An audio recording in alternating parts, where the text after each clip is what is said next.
Hello everyone, welcome to my video. इस video में I am gonna explain Gladiator movie. Gladiator साल 2000 की सबसे ज़्यादा कमाई करने वाली दूसरी बड़ी फिल्म थी।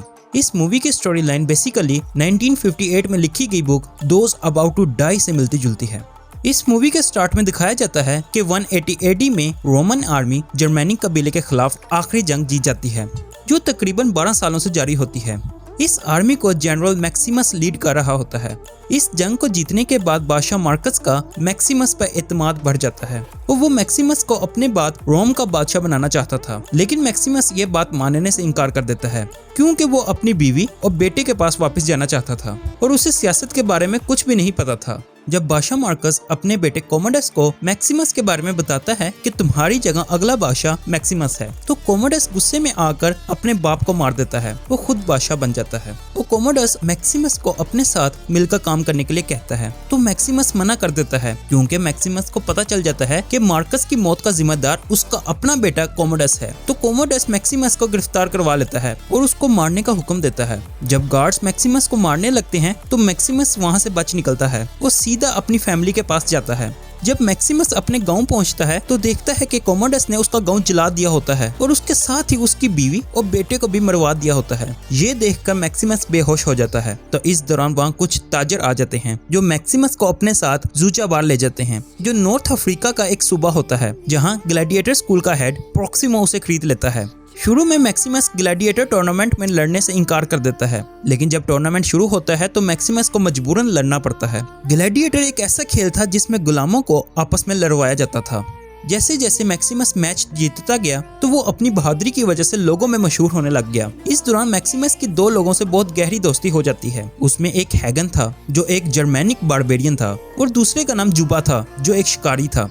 दूसरी तरफ कोमोडस अपने बाप की याद में 150 दिनों के लिए रोम में ग्लैडिएटर टूर्नामेंट शुरू करवाता है ताकि लोगों की तवज्जो सियासत से हटाकर इस खेल की तरफ लाई जा सके और ये खेल दिखाकर लोगों का प्यार जीत सके। तो टूर्नामेंट का सुनकर प्रोक्सिमो अपने ग्लैडिएटर्स को कोलोसियम में लड़वाने के लिए रोम लेकर जाता है। कोलोसियम एक थिएटर था जहाँ लोगों का दिल बहलाने के लिए गुलामों को आपस में लड़वाया जाता था। जाने से पहले प्रोक्सिमो मैक्सिमस को बताता है कि अगर वो आजाद होना चाहता है तो उससे लोगों का प्यार जीतना पड़ेगा, क्योंकि प्रोक्सिमो भी पहले एक ग्लैडिएटर हुआ करता था। तो लोगों का प्यार जीतने के बाद बादशाह मार्कस ने उसे लकड़ी की तलवार तोहफे में देकर आजाद कर दिया था। तो ये सुनकर मैक्सिमस कोलोसियम में लड़ने के लिए तैयार हो जाता है। जब कोमोडस को सियासतदानों के बारे में पता चलता है कि वो उसके काम में रुकावट बन सकते हैं, तो वो सियासतदानों को निकालने के लिए अपनी बहन लुसीला से मशवरा लेता है। तो लुसीला ग्रेकस को सब कुछ बता देती है, जो एक ईमानदार सेनेटर होता है। तो ग्रेकस उसे कहता है कि हमें कोई भी कदम उठाने से पहले सोचना चाहिए, क्योंकि रोम का सारा कंट्रोल कोमोडस के हाथ में है। अगर हमने कोई गलत कदम उठाया तो वो हमारे लिए जानलेवा साबित हो सकता है। जब कोलोसियम में पहली लड़ाई शुरू होती है तो मैक्सिमस अपनी ग्लैडिएटर्स की टीम को लीड करता है। वो पहली लड़ाई जीत जाता है। तो फिर कोमोडस उनसे मिलने के लिए नीचे अरीना में आता है। तो वहाँ उसे पता चलता है कि इन ग्लैडिएटर्स का लीडर मैक्सिमस है। तो ये देखकर कोमोडस हैरान रह जाता है। वो मैक्सिमस को मारने लगता है, लेकिन लोगों की सपोर्ट की वजह से उसे मैक्सिमस को जिंदा छोड़ना पड़ता है।